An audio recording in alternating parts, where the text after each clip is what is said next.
So most of the snow everywhere has melted. Uh, but I'm at this riverside, well, creekside, gravel beach type place, and a lot of it is shaded by trees. So there's still snow and ice lingering around. And I was gonna go look at that. And I started to notice how the leftover snow seems to like conform to the rocks in very kind of gentle and fragile ways. And see, over that way you can see there's a substantial amount of snow. And so I kind of wanted to go over there and explore and see how much snow might be like covering that because when you get over there it slopes down, so I figure if you get all the way over there and start going down the slope, like the whole thing is coated in snow. So I was interested in going and maybe investigating that. But then I started seeing like the nature of the snow and ice on the ground here. There's like lots of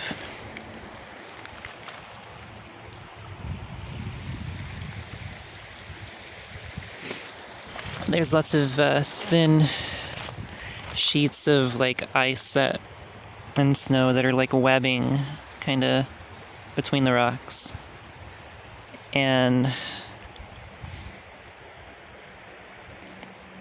well, basically I had this internal process where I didn't really want to walk on and disturb that. And there was something about like tempering the curiosity about the snow over there to just let it exist on like for its own sake and not have to be a sight that I consume at the cost of like disrupting the snow and ice. It was, like letting things be. I don't know. That's something I guess that's something I kind of have always come back to, like tempering a hunger in favor of taking like the road less traveled, which here is not actually traveling a road at all, except for going back the way I came.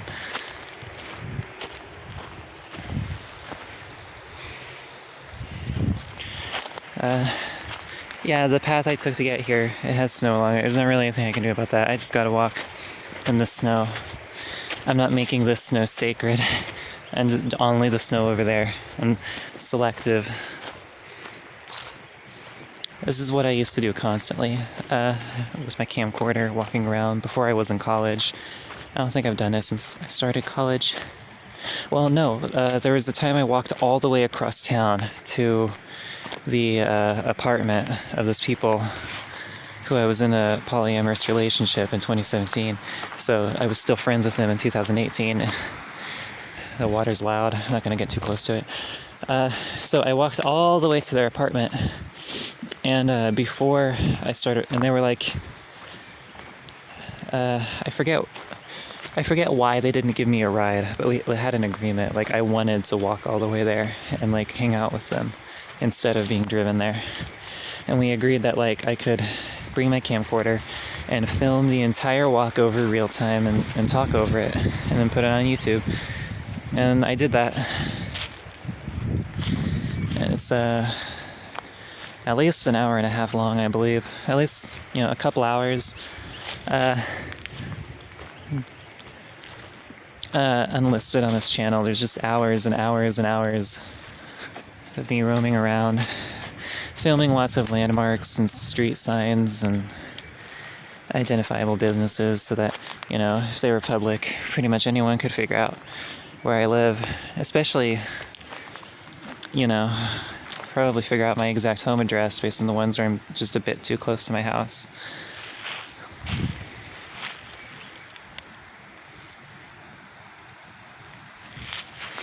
Well, I guess I'm gonna get going.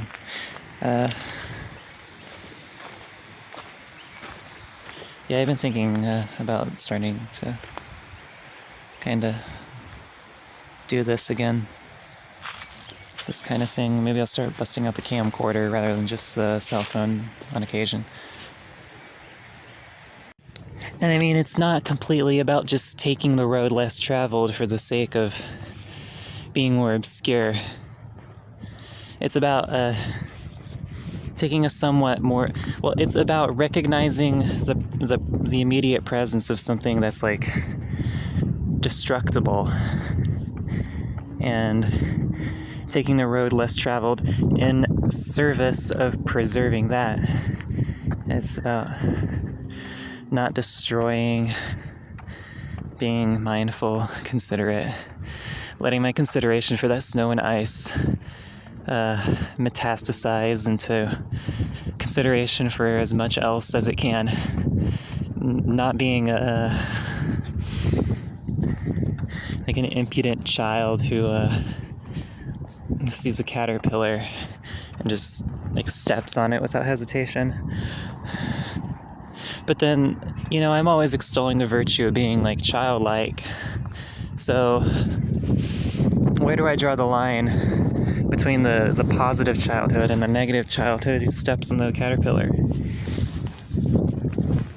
I mean, there's like room in life for that kind of sacrifice of the caterpillar's life in the name of visceral experience, right? I don't know. It might not be worth it.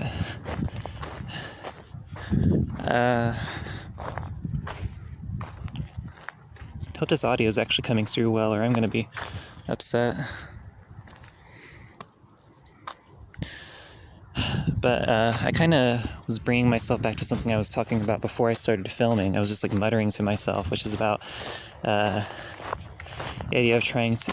Yeah, so I had these feelings like months back about swearing, and I kept intermittently trying to stop swearing because I had the notion that you swear when you want to give whatever you're saying a sort of particular bite. And I figured that by completely precluding bite as a characteristic from all my expression, I could kind of preemptively, you know, seal off a bunch of bad temperamental pathways that I otherwise could have stumbled down carelessly. It was like bite opens a bunch of doors, and I didn't have to go in those doors, but it was more comforting to have them shut.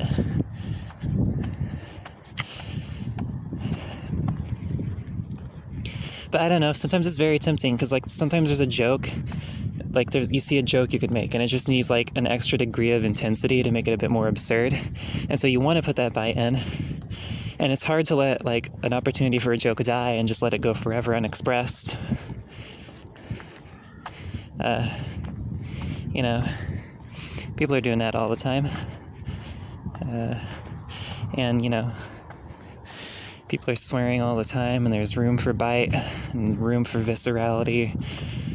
I don't know about room for stepping on a caterpillar, but at least room for, you know, punctuating a sentence with a swear, I guess. I suppose, but I think it'd still be a neat experiment to try to actually like phase swearing out of my vocabulary for as long as I can, and see what creative liberties I might have to take with certain sentences to maybe achieve kind of a analogous effect. But, well, I don't know, if I'm trying to circumvent the absence of swears and still obtain the bite by other means, and that kind of nullifies the point of the experiment. So,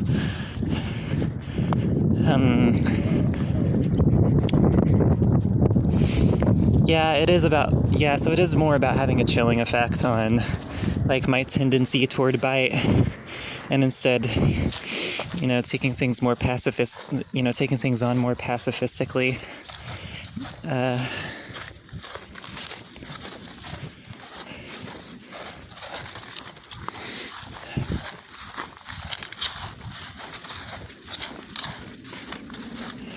I had something else. What was it? Oh yeah, it was that like, yeah, there's room for bite, right? There's room for bite in our expression, but sometimes I feel like there's a lot of malign forces in the world that kind of like bite is what they appropriate towards their ends. Bite has a bit of aggression and a bit of like, maybe tends maybe to have like a bit of like playful ego to it. And those things can be kind of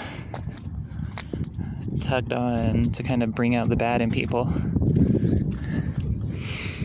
And so I think bite is kind of vulnerable to malign appropriation.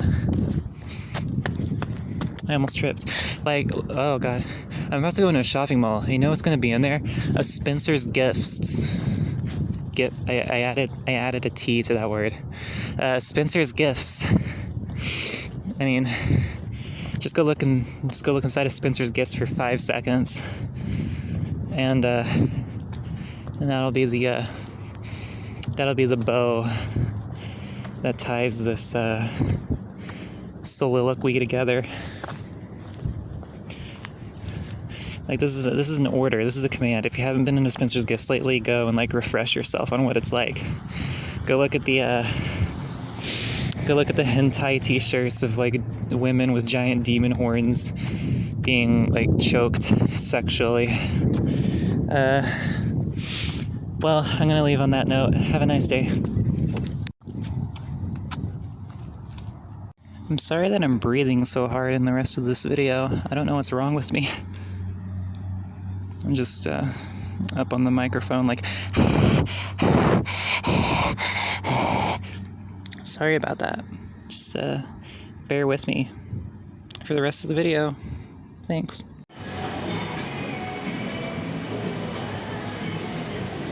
So I wasn't about to start oh, there's a truck coming.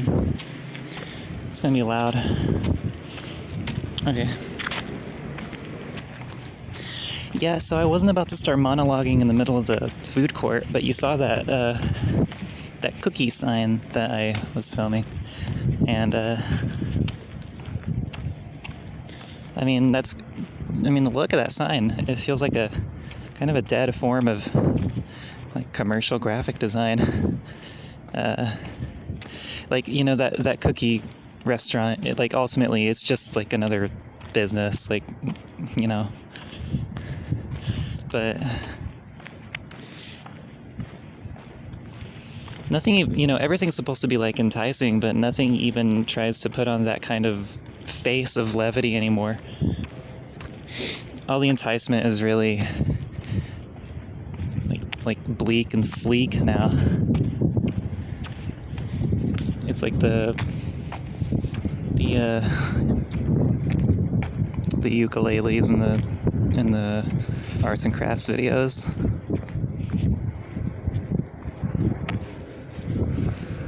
It's like, you can see it in like McDonald's. You got the jokes about like McDonald's going through a midlife crisis because you used to have like the red roof, and you go in there and there's like a life-size Ronald McDonald like reclining on the back of the seat of a booth. I'm pretty sure that's something I remember.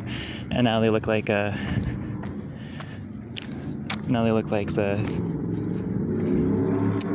like you're on the Death Star or something.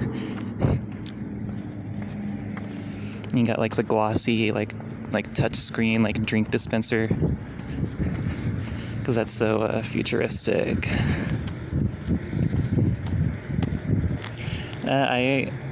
So I'm walking to Target right now to get my COVID booster shot, but I turned around and I'm going away from Target because I'm walking to the movie theater, because there's something like that dead form of graphic design in the lobby of that movie theater as well. So I'm just gonna film that. I took a picture of it once. I don't know where I would find it. Fortunately, I don't need the picture though, because I'm about to film it again.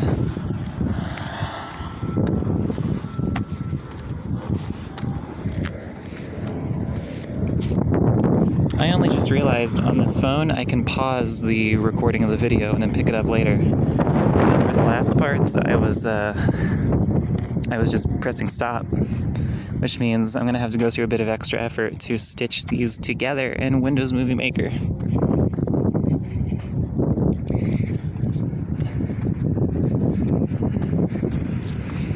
I don't know. I said before,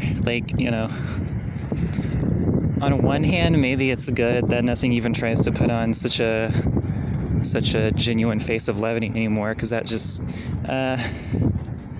leads me to, hate everything more and not find comfort in what would seek to manipulate me, I guess. But then you can, you can take like a quietist perspective and be like, well, I don't think walking around hating everything is that great in any case. Well, no, I think there's a middle point where you have to walk around hating everything but still kind of find like peace within yourself. And in personal practices that are opposed to the everything around you that you kind of hate.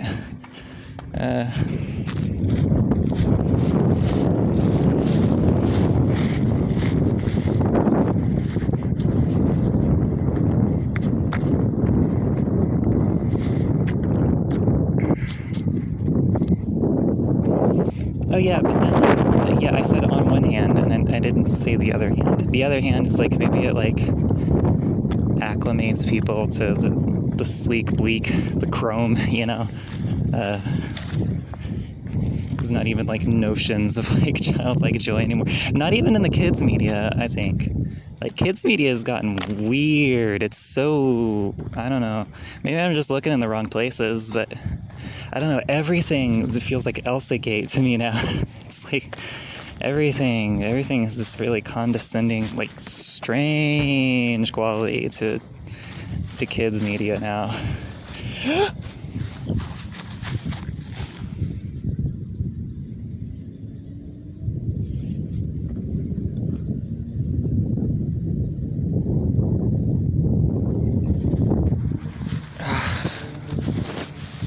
What a great visual accompaniment to what I was just saying. Just, stamp it in the dirt.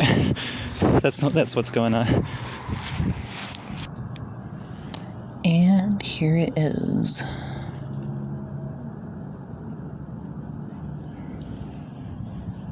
I feel like I remember a bit more levity than this even when I took that picture, but I don't know. I mean, look at the squigglies on the letters, right? That's fun. I thought it was more like colorful and rainbow. Maybe I need to like it. I don't know. I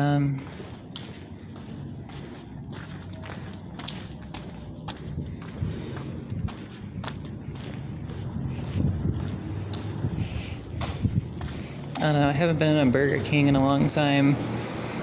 I don't think they even, they used to be like the Burger King like cartoon characters in the walls.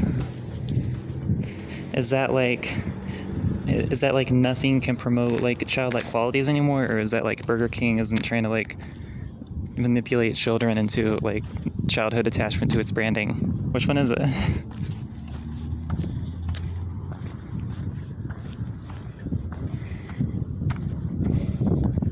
I don't know. I think I'll stop the video here. I won't pause because I'll get neurotic about that. I'm not planning to film anymore, but I wasn't planning to film the cookie sign and have it send me all the way to the movie theater. So, I think a lot of this stuff ties into. I have this YouTube playlist called Laundromat. And it's like things. It's really selective. I think the thing I'm most conflicted about on there is the song "My Room" by Nidrolog. I'm not just positive about that one, but like the sound quality hits me in a really specific way. But no, that playlist hits on like a notion I have about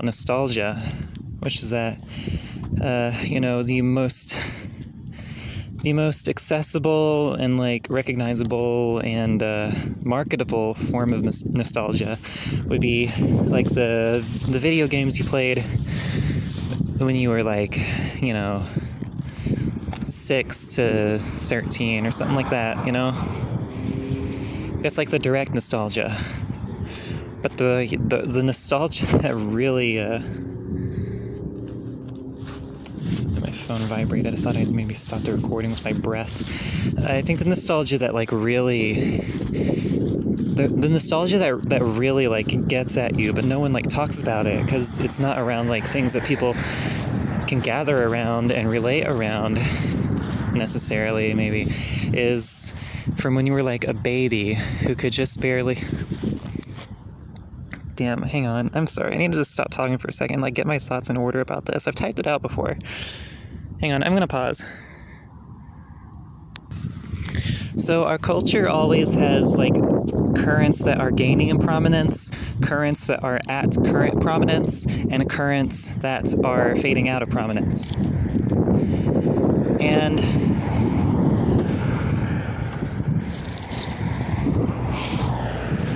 this doesn't proceed with regard for its like synchronicity to the generations. Well, now it kind of does because you get like the nostalgia bait, like Ghostbusters reboot and all that. But the thing is, when you're like 2 or 3 years old and just starting to form memories, no matter where you are along the timeline, there's going to be some like cultural currents that are in the last stages of fading out, but still, kind of have a presence. So, right as you come into the world, there's a world that presents itself to you very briefly and then disappears. But it's still tied to like your very beginnings, And I don't know, maybe it feels like you're kind of lacking something forever in that respect. That's my theory. I think I'm done recording now. We're about to hit 10 minutes on this clip. Okay.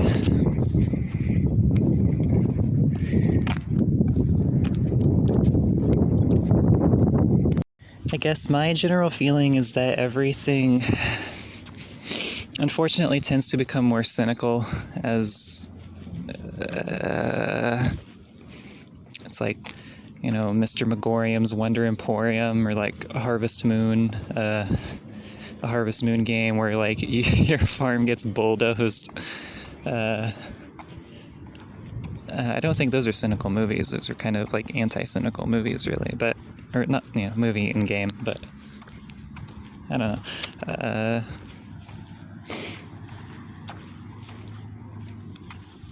know. With the way children's media has gone, it feels like everything's just kind of tightening, like everything's just winding more and more, and like getting more like tense, where someone starts like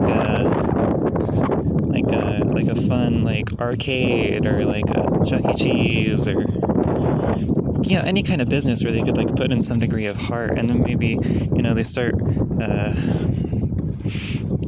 realizing like, okay, the iron law of competition isn't going to like afford me like quite enough time or resources to put this little like human like trimming or like decoration or like flair to whatever I'm doing.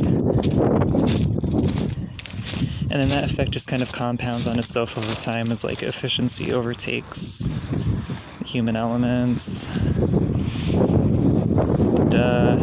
Obviously.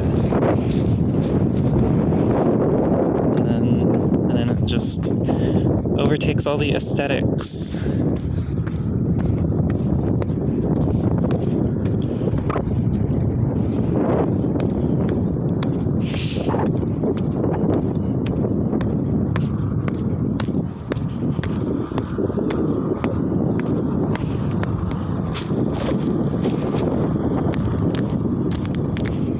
I don't know, maybe Chuck E. Cheese was always just very creepy, and I'm like clouded by nostalgia.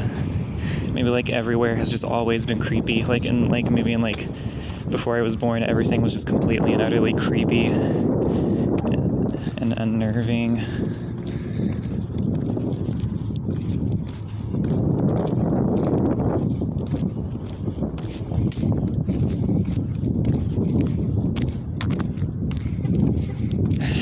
audio recording at the nature trail one time that was about like toys. It was about like toys and like the mass production of toys, and how even if the toys are mass produced, they kind of have their own voice that seems to speak against the nature of mass production.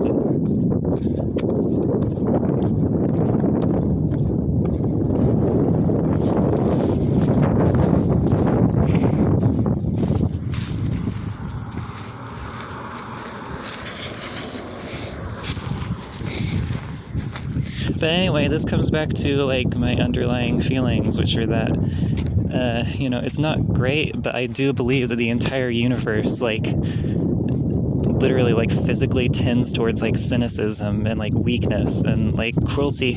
I do believe that. But that's why I think it's like an angelic task to oppose cynicism in any capacity. Like, if it's part of my belief that, like, literally, like, the physicality of the universe, like, brings everything inexorably towards cynicism, then opposing cynicism is, like, it's, like, immaterial. It's supernatural. I mean, then you can get into, like, physical determinism and say, okay, like, this, like, belief and, like, all my kindness still just, like, stem from the atoms or whatever, but I think, I don't think you have to take the reasoning that far. I think it's just more productive to just like, to just kind of have it the balance that I have it.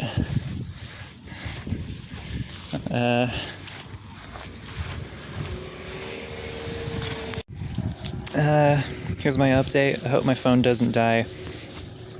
CVS went on lunch right as I got there. So I got about 20 minutes, I think, to wait so I can get my booster. I got hungry, so I'm just walking back and forth by a dumpster. I got a bag of Baby Bell cheeses. I'm just eating Baby Bell cheeses.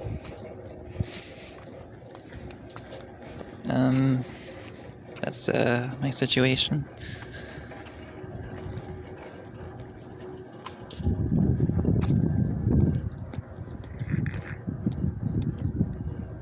That's the sound of me eating a Baby Bell cheese.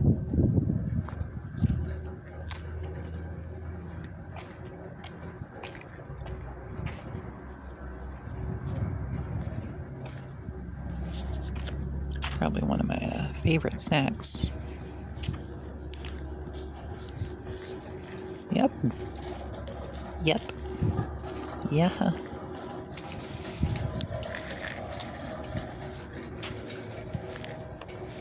Kind of slipped into the lower register of my voice for a second there. I don't like doing that. But, it's relieving to at least be at a point where I'm acclimated to higher registers, so I don't... I actually feel like I kind of have a choice now.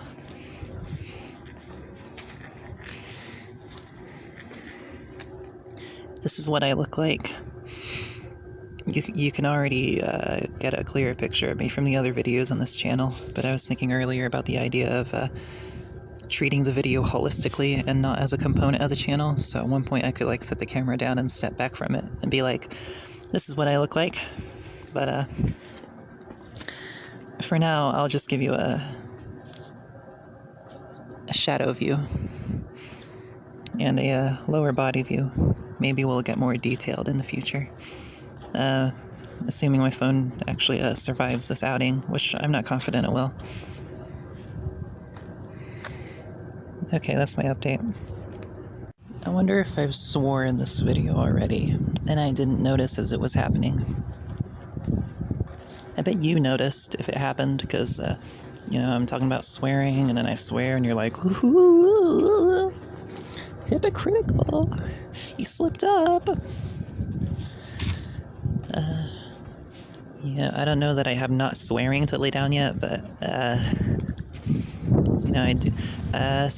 Two things I try to commit to in typing are, I try to only type in lowercase, and I try to tend towards, phonetically typing out numbers instead of using the numbers.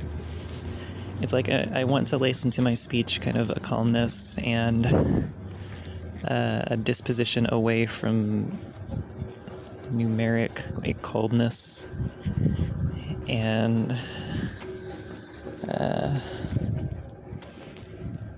a disposition away from like adhering to, well, I mean, it's not like I was about to talk about grammar, but it's not like anyone really like follows grammar. Like people who like talk with like periods at the end of their sentences and like capitalization are like an outlier. But I remember when I did that, and I can trace like how that is analogous to my mind state then to my mind state now.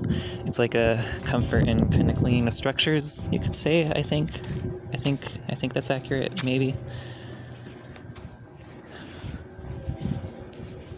But yeah.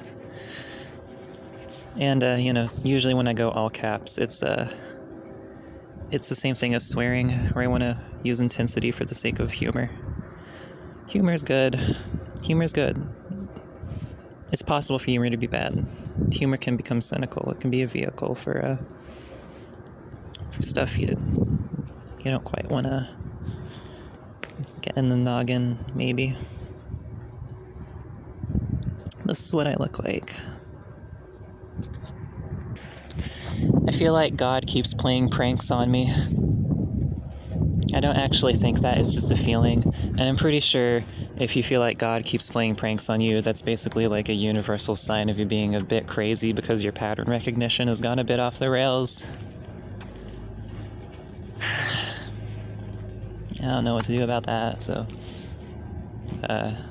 if maybe I'm like a tad bit crazy, maybe, but I quite hope to at least be benign in that, and to just be benign in potential craziness. That's an objective.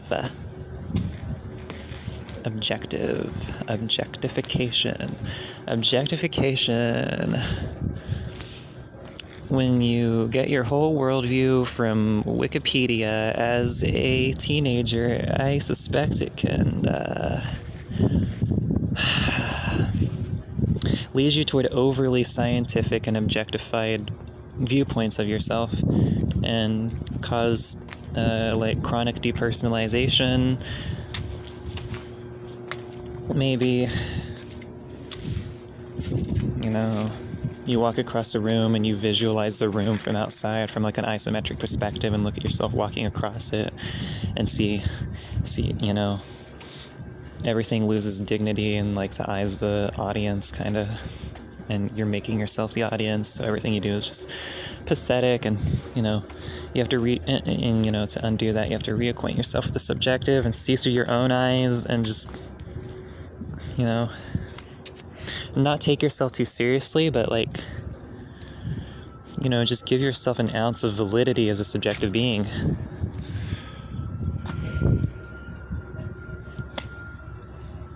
Objectification. It's not, that word is kind of, usually you hear that, like the stereotypical, like the most like generic usage of that is like you're objectifying women, and then it kind of gets like mental pathways around that. Like it seems like a synonym for like degrading someone, but there is like, I think there's a lot more to the concept of being objectified that you can explore. It's like a very rich word. Excess of objectivity,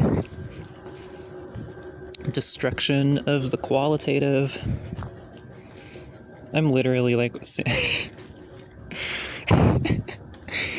I'm literally like pacing back and forth by a dumpster saying all of this, but like it's not like I pace back and forth by dumpsters saying this stuff. It's just that like I'm waiting for my booster shot. It's just like a circumstance, but it's mimicking like if I was really like schizophrenic or something. I don't know, or that's not really good of me to say. It's like a schizophrenic like YouTube stereotype or something. Do we really have like tropes and stereotypes of like schizophrenic vlogs as like a YouTube genre? Is that where we are? Uh,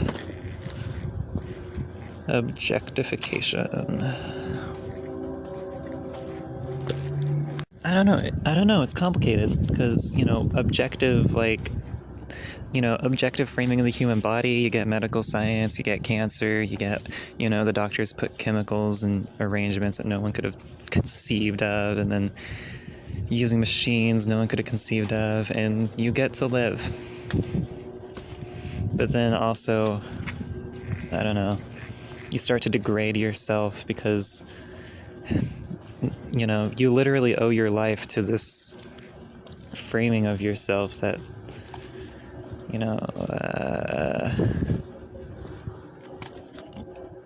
makes you just a creature.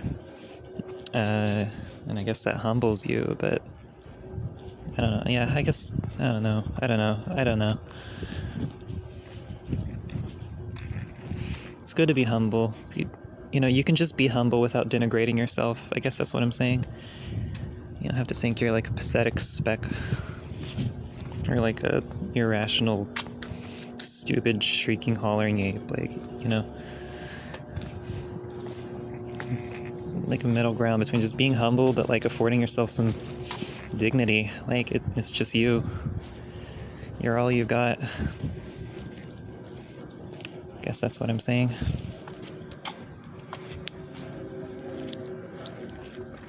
And God forbid you let any scientific objective conception of humanity register to you in a way that has deterministic implications about your behavior. That's no good. Okay. I hope my phone doesn't die. I'd hate to get the urge to record something else and then I can't do it. I'm gonna enjoy putting this video up. Oh yeah, I was thinking. What got me onto typing out numbers is I was thinking, because I'm planning from the start to just title this video the date that I record it, which is I think the February 9th, 2021. And it gets a bit tricky with specifically years, but I think I might type out 2021. I usually use the numbers for a year because that's where the policy gets a bit absurd, I guess. But, I don't think typing out February 9th phonetically is that tall an order. We'll see how it goes. All right. Okay. Cool.